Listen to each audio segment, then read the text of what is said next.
পৃথিবীতে সুন্দর মানুষের অভাব নেই, কিন্তু ভালো মানুষের অভাব অনেক বেশি। আপনার মধ্যে যদি এই গুণগুলো থাকে তাহলে আপনি অবশ্যই একজন ভালো মানুষ। 1. আপনি সবসময় সত্য কথা বলেন এবং সৎভাবে বেঁচে থাকতে চেষ্টা করেন। 2. প্রয়োজন হলে আপনি নিজে ঠকেন, কিন্তু কখনো অন্যকে ঠকানোর কথা চিন্তা করেন না। 3. অন্যায় দেখলে আপনি প্রতিবাদ করেন, আর প্রতিবাদ করতে না পারলে ভেতরে ভেতরে অনেক কষ্ট পান। 4. আপনি নিজের চেয়ে ছোট বা দুর্বল মানুষকেও সম্মান দেন। 5.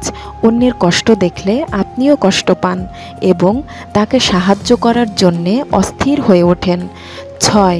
আপনি ভালো থাকতে চান, কিন্তু অন্যকে কষ্ট দিয়ে নয়। 7. কোনো ভুল করলে আপনার কষ্ট হয়, তাই খুব সহজে আপনি নিজের ভুল স্বীকার করেন।